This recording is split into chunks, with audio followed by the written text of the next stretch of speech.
Bonjour à toutes et à tous. Je m'appelle Milan. Je suis co-responsable du pôle recherche et formation dans l'association Féminicité. Moi, mon travail dans l'association, en fait, c'est de lier les pratiques d'empowerment et les travaux de recherche, c'est-à-dire les observations de terrain, l'expérience concrète de terrain, et puis la construction d'un cadre théorique. Aujourd'hui, je vais vous parler des transidentités dans les espaces urbains.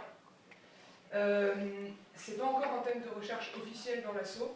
Je ne vais pas vous parler d'ateliers qu'on a menés dans l'association, ni de pratiques d'empowerment, étant donné que je suis le seul adhérent trans.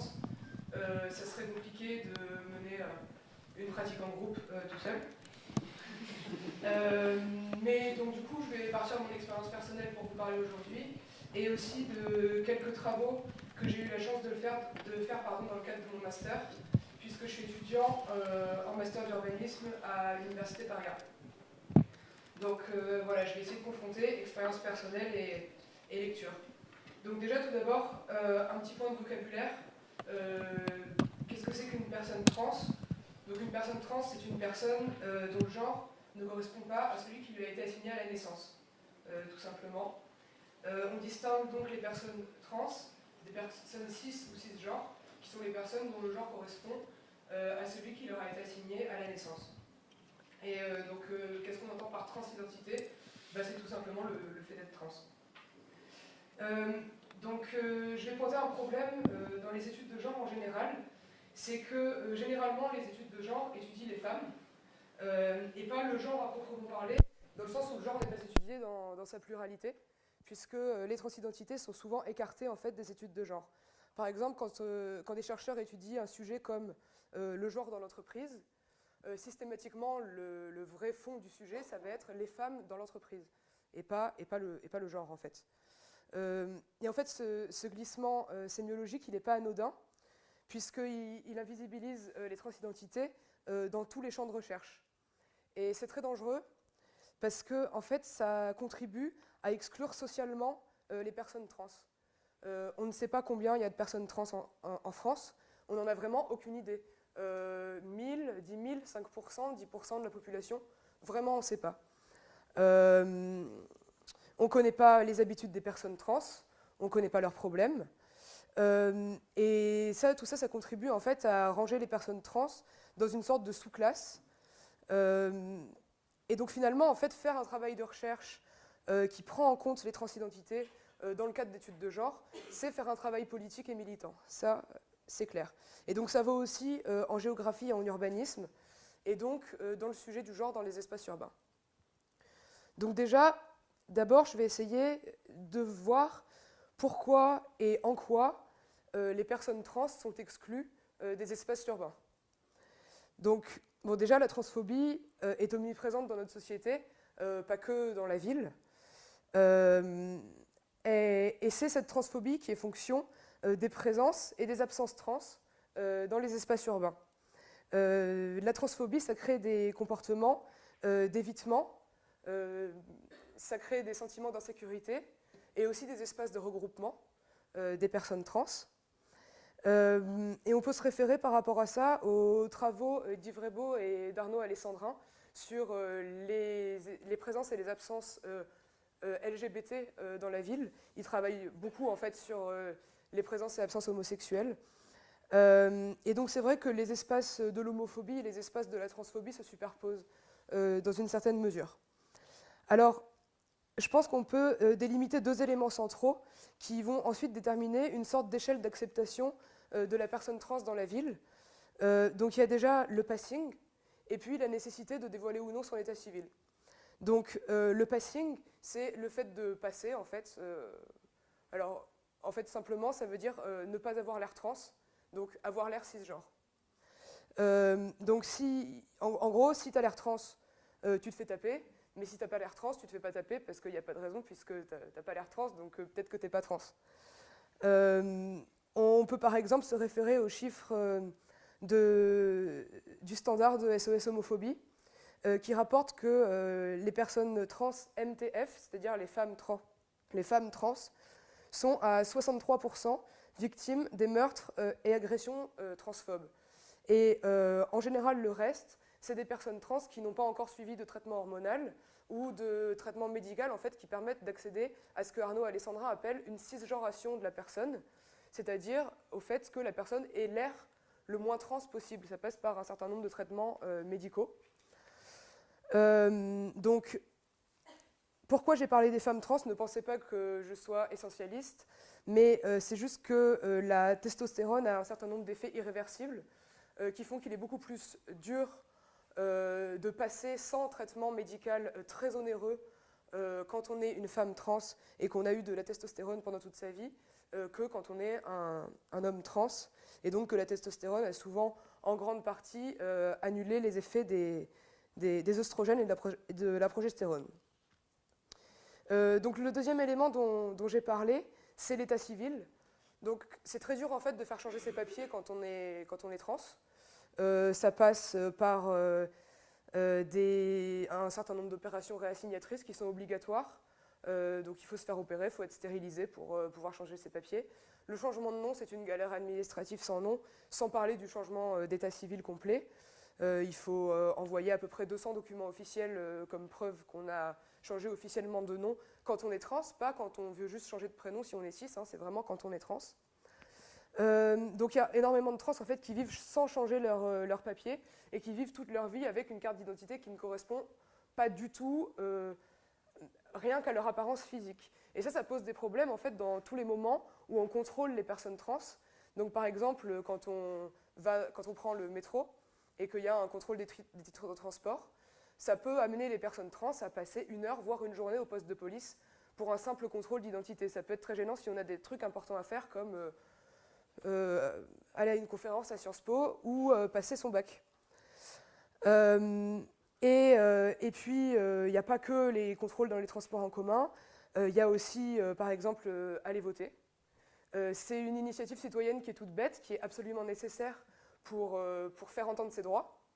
Si les personnes trans ne peuvent pas voter, bah, elles ne peuvent pas revendiquer leurs droits, en tout cas si on envisage la revendication des droits de manière réformiste et pas révolutionnaire, bien sûr. Donc voilà, c'est pour ça que je disais que en fait, les espaces urbains et la façon dont ils sont conçus, ils rendent le trans, ils enlèvent aux personnes trans leur qualité de citoyen et ça les range vraiment dans une sous-classe. Alors, je vais revenir rapidement sur les politiques d'ordre urbain dans les quartiers LGBT. On a beaucoup parlé de l'ordre urbain pendant cette conférence. En fait, dans l'ordre urbain, il y a une certaine forme de transphobie qui casse les espaces de regroupement. On a par exemple à Paris un des rares bars au monde à être un bar militant transféministe, la Mutinerie. Et il y a des gros problèmes administratifs à la Mutinerie à cause de la transphobie des policiers du 3e arrondissement. Je crois que c'est le 3e arrondissement, enfin bon bref, de l'arrondissement dans lequel il y a la Mutinerie. Qui se font un malin plaisir à aller systématiquement pour un tout petit tapage nocturne, à aller contrôler l'identité du gérant du bar, à l'appeler madame devant tout le monde parce que, comme la plupart des personnes trans, il n'a pas des papiers conformes. Et donc, ça fait plusieurs fois que la Mutinerie est en fermeture administrative pour de simples tapages nocturnes. Et normalement, à la prochaine fermeture administrative, ce bar va fermer. Et c'est un des seuls espaces en fait, de regroupement des personnes queer et trans à Paris. Ça, il faut le savoir. Alors, si ces exclusions existent dans les espaces urbains, c'est aussi parce que la ville est pensée et construite, pour paraphraser Raybaud, et je le dis encore une fois, par et pour les hommes, certes, mais par et pour les hommes cisgenres. Ça, c'est très clair. C'est le même problème que quand on pense aux femmes et à la ville. Il y a une nécessité flagrante de passer par la prise de pouvoir. Ça peut passer par exemple par une reconquête des formes de participation citoyenne par les personnes trans. Si personne qui construit les espaces urbains ne pense que montrer ses papiers peut être problématique, on ne peut pas construire des espaces qui soient ouverts aux personnes trans. Si personne ne pense que marcher le soir dans l'obscurité peut exposer à un meurtre, par exemple, personne ne va penser à une ville qui soit accueillante envers les femmes cis, trans et les hommes trans. Donc voilà, finalement, en fait, les personnes trans sont exclues de manière multiple des espaces publics, pardon, par des biais et des systèmes d'oppression qui s'impliquent de façon parfois complexe. Et parfois, se battre aux côtés des défenseuses et des défenseurs des droits des femmes dans les espaces publics est suffisant, mais souvent non. En tout cas, on voit bien en fait, dans le traitement des problématiques trans la nécessité absolue de prendre en compte le problème du genre dans la ville, d'un point de vue intersectionnel, tant il se complexifie quand on commence à aborder le thème des transidentités. Alors ensuite, c'est un problème qui n'existe pas que dans l'expérience concrète de la ville par les personnes trans. Les personnes trans, en fait, sont aussi exclues des espaces urbains dans les représentations. Donc, je vais parler, tout simplement, un exemple qui me semble à moi flagrant, c'est la grande obsession pour le VIH et le bois de Boulogne. C'est une obsession qui puise ses sources dans un certain nombre de recherches qui ont été menées dans les années 70 sur ces personnes qu'on appelait les travestis du bois de Boulogne. Ça a nourri la grande vague de peur d'épidémie du sida dans les années 80 et 90. C'est une lutte qui est alliée à toutes les luttes LGBT autour du VIH. Et en fait, on a représenté, en fait, à partir des années 70, le bois de Boulogne, en France, je parle du contexte français, de manière dramatique, comme un chaudron à sida. On a vu fleurir les enquêtes, les reportages sensationnalistes. C'était à tous les sujets du journal de 20 heures à une époque. Et en fait, c'est à partir de ce moment-là qu'on a commencé à lier transidentité, prostitution et épidémie du VIH, et qu'on a commencé à lier en fait un espace urbain bien précis, le bois de Boulogne, à une certaine catégorie de population, à savoir les femmes trans, et à un danger public majeur, en fait, l'épidémie du VIH. Et les femmes trans sont devenues l'ennemi public numéro 1 en fait, des espaces publics dans les représentations. Et en fait, cette façon de représenter les personnes trans, elle contribue à les exclure en fait, mentalement des espaces normaux, puisque même normaux entre guillemets, puisque même dans les représentations, les personnes trans sont reléguées à ce genre d'espace périphérique et déclassé. Et même dans le cadre des recherches scientifiques, on a grandement réduit les recherches aux personnes trans qui se prostituaient dans le bois de Boulogne. Alors je ne dis pas que ce n'est pas bien de les étudier, mais